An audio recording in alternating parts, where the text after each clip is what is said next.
அன்பான தேவ பிள்ளைகளே, ஜூன் 21 தாய் திருச்சபை புனித அலோசியஸ் கொன்சாகாவின் திருநாளை கொண்டாடுகிறது. புனித அலோசியஸ் கொன்சாகா இத்தாலி நாட்டின் காஸ்டிலியோன் டெல் ஸ்டிவியர் என்ற இடத்திலே 1568 மார்ச் 9 பிறந்தார். இவர் இவ்வுலகத்தில் வாழ்ந்தது 23 ஆண்டுகள் தான். அரச குடும்பத்திலே பிறந்தவர்.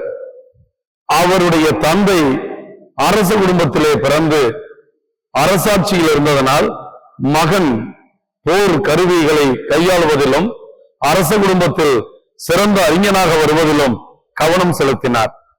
ஆனால் அவருடைய விருப்பத்திற்கு மாறாக கொன்சாகா சிறு வயதிலிருந்து கடவுள் பற்றும் இறை பற்றுள்ளவராகவும் விளங்கினார்.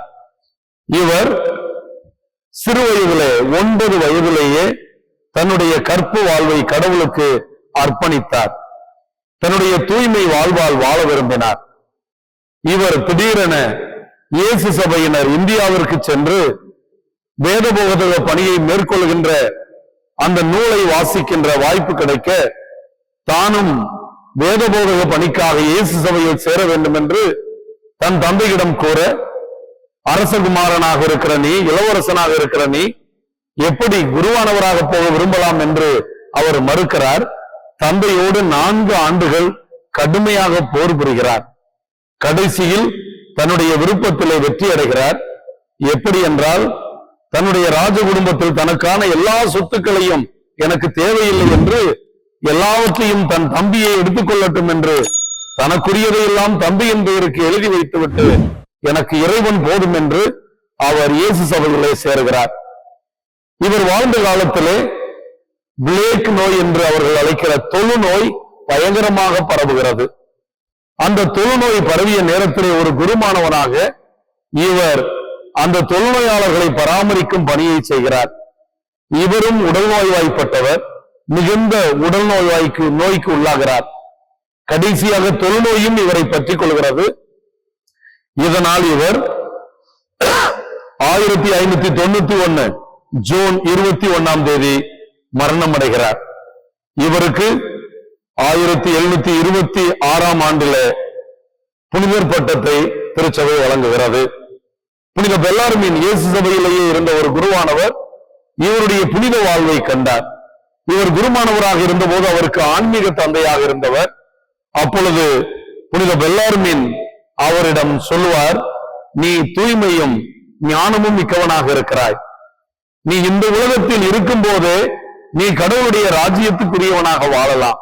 உத்தரிக்கிற ஸ்தலத்துக்கு போகாமலேயே நேராக நீ மோட்சத்தை அடைகின்ற வாய்ப்பு கடவுள் அவருக்கு பிரியமான வாழ்கிறவர்களுக்கு கொடுக்கிறார் என்று சொல்ல, இவர் பரவசம் அடைந்து தன் கற்பு வாழ்க்கையை, தூய்மை வாழ்க்கையை, இந்த உலகத்திலே இச்சை இல்லாத வாழ்க்கையை வாழ அவர் விரும்புகிறார்.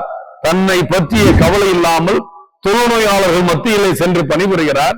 கடைசியாக அந்த தொழுநோய்க்கே இவர் ஆளாகி இவரும் தொழுநோயிலே 23 வயதிலே இறந்து போய் விடுகிறார்.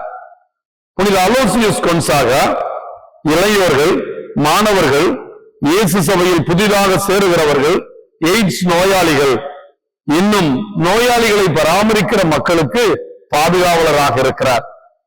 இவருடைய பெயரில், இவருடைய பாதுகாப்பில் சில துறவற சபைகள் இருப்பதையும் பார்க்கிறோம். அலோசியஸ் கொன்சாகா பேரில் பாண்டிச்சேரியில புனித கொன்சாகா பெண்களுக்கான துறவற சபையும் இருக்கிறது.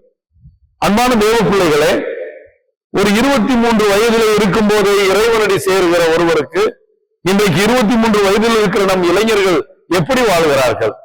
இறை பற்றி இல்லாமல் இஷ்டம் போல வாழ்வதுதான் சுதந்திரம் என்று பெற்றோர்களுக்கு அடங்காமல், கோயிலுக்கு போகாமல், இறைவார்த்தை வாசிக்காமல், ஞான காரியம் என்றாலே ஒரு நகைப்புக்குரிய ஒன்றாக பார்க்கிற இன்றைய உலகத்திலே ராஜ குடும்பத்தில் பிறந்தவர், ராஜரீகமாக வாழ்ந்திருக்கக்கூடியவர், எல்லாவற்றையும் அனுபவித்து வாழக்கூடிய வாய்ப்பு இருந்தும் ஆண்டவரை ஆதாயமாக்கி கொள்ள, ஆண்டவருக்கு பணிபுரிய ஒரு குருவானவராக வர ஒரு ராஜகுமாரன் தொழுநோயாளர்களை சென்று அவர்களை பராமரிப்பதும், அவர்கள் படுக்கையை சரிவு செய்வதும், அவர்கள் புண்களுக்கு மருந்திடுவதுமாக அந்த காலத்திலேயே ஒரு அன்னை தெரசாவை போல வாழ்ந்திருக்கிறார் என்பது இன்றைய இளைஞர்களை தூண்டுகின்ற, அவர்களை கவருகின்ற, ஏன் நான் ஒரு அலோசியஸ் கொன்சாகாவாக இந்த காலத்தில் இருந்து எல்லாரையும் போய் பாதுகாக்காவிட்டாலும் பெற்றோர்களை பாதுகாக்கிற பிள்ளைகளாக, அவர்களுடைய பங்கில் இருக்கிற முதியவர்களை பாதுகாக்கிறவர்களாக,